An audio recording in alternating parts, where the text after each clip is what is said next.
Vamos para o nosso a última classificação aqui, até porque essa aula já está ficando grande demais, quanto ao momento em que o crime se consuma. Ele pode ser um crime instantâneo ou de estado, ele pode ser um crime permanente, ele pode ser um crime instantâneo de efeito permanente, ou ele pode ser um crime a prazo.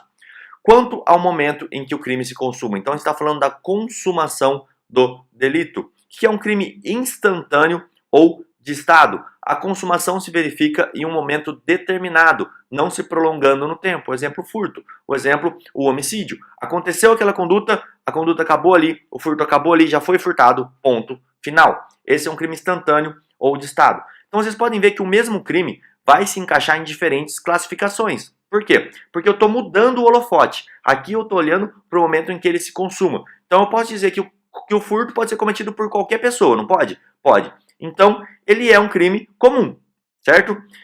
A estrutura dele, ele é um crime simples, a gente já viu o exemplo. E assim a gente vai delimitando o furto. Ele é um crime material, ele é um crime instantâneo. Então a gente conseguiu ver o furto como ele é em todos os exemplos aqui dessas classificações. Existem outras, eu vou falar com vocês nas outras aulas, mas só para você entendendo que o mesmo crime se classifica em situações diferentes, dependendo da onde você apontou o holofote do crime.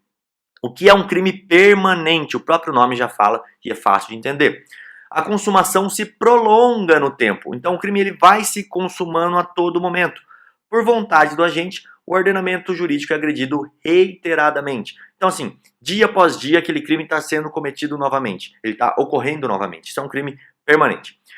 Tem o crime permanente, que são os necessariamente permanentes, são um crime permanente necessário, que exige para a consumação a manutenção da ação contrária ao direito por tempo relevante. O exemplo é o sequestro. Então, se eu sequestrar alguém, esse crime é um crime permanente, certo? Por quê? A cada minuto que eu estou com aquela pessoa, o crime está se consumando novamente. Ele se consuma a cada minuto que eu fico com aquela pessoa. Por isso que o sujeito também, uma curiosidade, está em flagrante sempre que você prender ele e ele estiver ainda com a vítima em cativeiro, porque o crime se consuma sempre. Diferente do furto. Se ele tiver com a coisa, ele já saiu do local, e passou 2, 3 dias, vamos supor, e ele é encontrado, o crime não é em flagrante, ele foi pego depois de já ter acabado o crime. Olha como é importante essa classificação.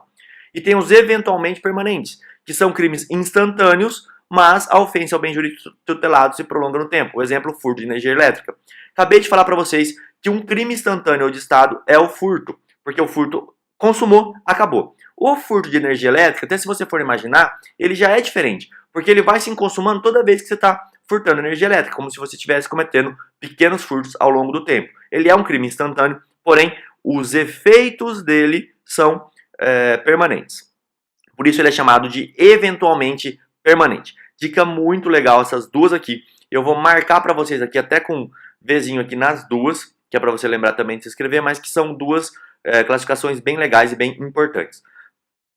Desculpa pessoal, vamos lá. Letra C. Crime instantâneo de efeito permanente. O que seria isso? Crime instantâneo ou de efeito permanente.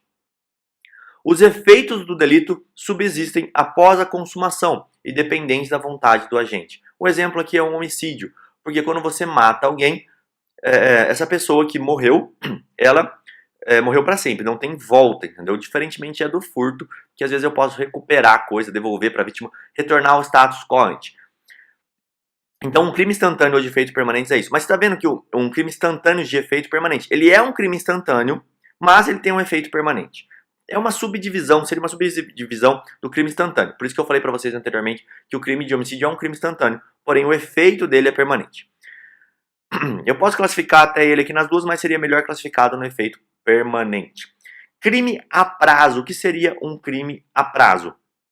A consumação exige a fluência de determinado período. O exemplo melhor que eu posso te dar, que sempre cai, é o sequestro, em que a privação da liberdade dura mais de 15 dias. Existe uma modalidade especial no artigo 148, parágrafo 1º, inciso 3º, que inclusive é como se fosse um sequestro qualificado, que aumenta a pena do sujeito, quando esse sequestro ele dura mais de 15 dias. Se a privação da liberdade dura mais de 15 dias, então, se a gente pegar aqui nossa tabelinha que a gente acabou de usar, nosso exemplo aqui, em que o B sequestrou o A, né? E esse sequestro durou mais de 15 dias aqui, olha só, ele é um um efeito permanente, óbvio, como já falei para vocês, sequestro, mas por durar mais de 15 dias aqui, nós vamos ter um crime a prazo, porque enquanto não chegar esses 15 dias, esse crime não é cometido. Ele mudou o delito aqui, ele foi para uma forma qualificada do delito.